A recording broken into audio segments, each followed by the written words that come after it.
qaybta hore waxaan ku ekeenay suldaanadii iska soo dhexdhexlay oo kasoo talinayay ama xukumayay muqdisho, kuwaasoo 16 kor u dhaafeen sidaan soo xusay oo magacyadooda aan muxuu ahaay aan sheegi doono. muxuu ahaay magaalada muqdisho ama marka ama baraawe waxay yihiin magaalooyin runtii xadaarad la kuusatay aada u fog oo runtii aad iyo aad loo qiimeeyo. waxay ahaayeen magaalooyinkaas dekadaha leh waqtigaas golden era, magaalooyin aad iyo aad ganacsiga ugu shidhnaa. runtii waxyaabo waxaa jiray dadka reer banaadir ay soo dhoofsan jireen, waxa ay dhoofin jireen ayaa jiray. waxay soo dhoofsan jireen waxyaabahan oo xawaajka iyo khudradda. waxay ay muxuu ahaay ay dhoofin jireen funaanadaha gacanta lagu talo, koofidaha oo dhaxanta oo gacanta lagu talo. masar iyo waxay u dhoofin jireen iyo syria.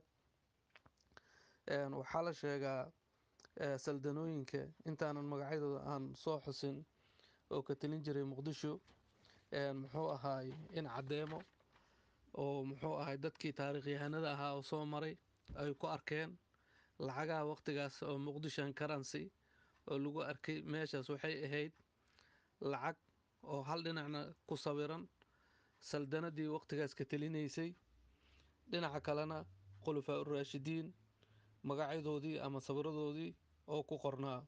lacagahaas ayaa lagu arkay ayagoo coin ah, lacagaha qadaadiic ayagoo ah ayaa lagu arkay. sidoo kale muxuu ahaay lacagahaas sidooda waxay sheegaan taariikh sidaad ogtihiin qisadii oo asxaabulkaafi, dadkii 300 iyo dhowr sannadood ay jiifeen oo godka ku jireen oo hurdeen oo ilaahay markuu soo toosiyey lacagta markay soo qaadeen oo magaalada yimideen inay 300 iyo dhowr sannadood ay jiifeen, lacagta ay wateen ayaa lagu gartay. taariikh ahaan boqorka waqtigaas tali jiray ayaa ku sawirnaa. sidoo kale xadaaradda reer banaadir ama magaalooyinkan banaadir ayagana xadaaradda ay soo mareen taariikhyahanada markay ka hadlayeen waxay ka ogaadeen taariikhdoodii iyo saldanadoodii ay soo mareen.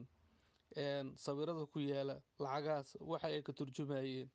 sidoo kale waxaa lagu arkay muxuu ahaay dhulkaas lacaga oo kuwa chineeska, kuwa masriga, kuwa oo syrianka ah, kuwa vietnam, kuwa thailand, lacagahoodii dhammaan ayaa lagu arkay magaalada muqdisho. taas waxay ku tusaysaa xadaaradda muqdisho ay ku jirtay xilligaas in ganacsi ka dhexeeyey waddamada aan soo xusay iyo magaalooyinka banaadir oo waqtigaas jiray. marka xaqiiqdii waxa weeyaan runtii taas waxay ku tusaysaa jiritaanka qadiimiga ah oo iyo xadaaradda fog oo dadka ku noolaayeen. xaqiiqdii saldanooyinka markaan aan soo qaado waxaan ka soo hadalnay suldaankii sheekh abubakar faqruddiin. suldaankaas waxaa ka horeeyey sidaan aan sheegay muxuu ahaay musafar ninka la dhihi jiray oo muxuu ahaay oo qarnigii 9aad oo xukunkiisa ilaa qarnigii 17aad uu jiri doono.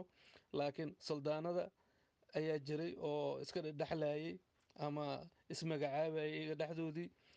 markuu uu suldaan uu geeriyoodo uu magacaabi jiray wasiirkiisii ama wiilkiisi uu magacaabi jiray ayaa jiray.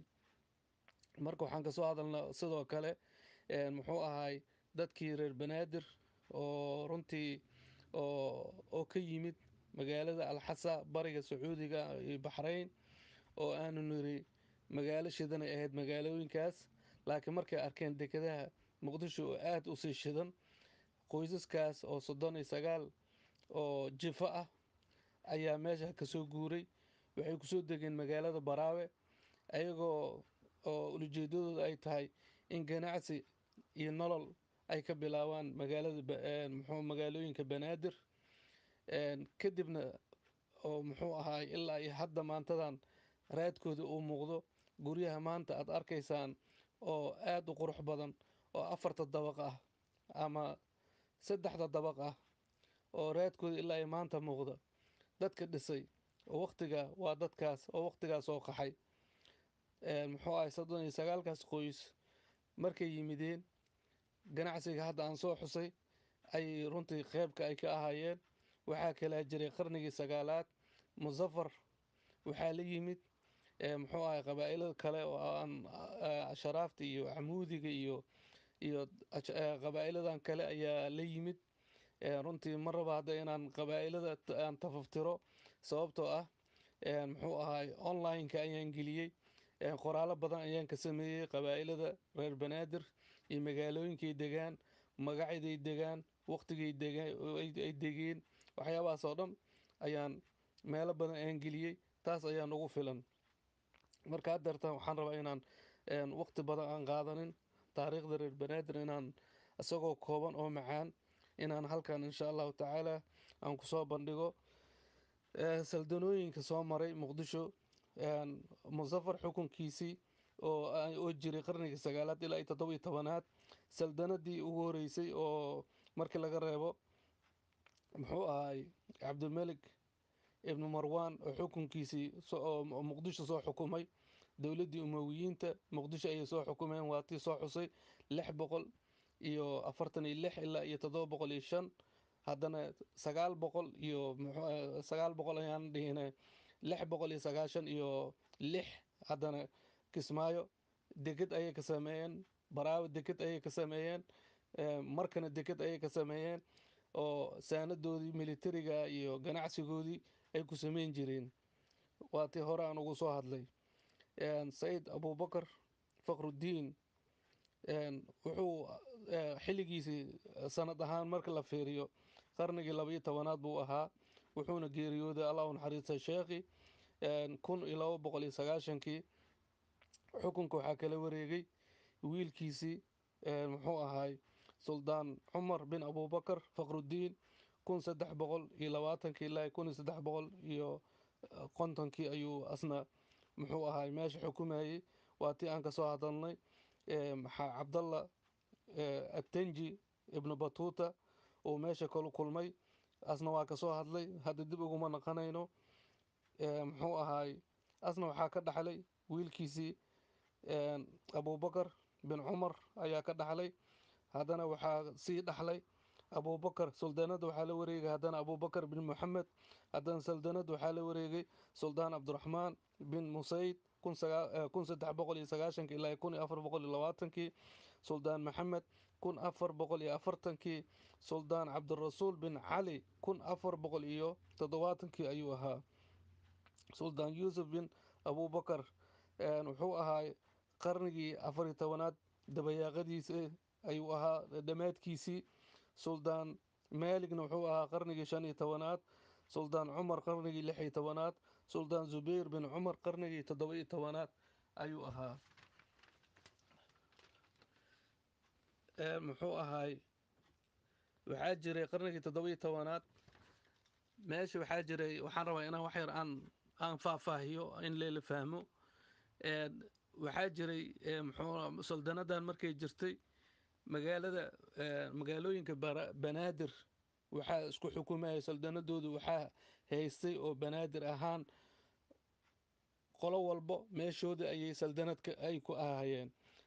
lacala hadda markaan soo qaado oo kale xukunka Muzaffar muqdisho oo dhan ayay xukumayeen. markii afgooy meeshaas la yiraa boqortooyadii gobroon ayaa mar dambe ay xukumi doontaa. laakiin qarnigii 13aad 1350kii dowladda ajuuraan ayay aasaasantay. dowladdaas ajuuraanna waxay ka koobnaayeen dad ajuuraan ah, dad carab ah iyo dad turki ah oo iswada bahaystay. marka gaashaan buurays ay samaysteen. gaashaan buurays waxay la samaysteen koonfurta soomaaliya oo dhan. dowladdii islaamka markaa oo joogtay hadday ahayd cabaasiyiin, hadday ahayd cusmaaniyiin ayay gaashaan buuraysa la samaysatay oo ayagana meesha qayb ka xukumayey.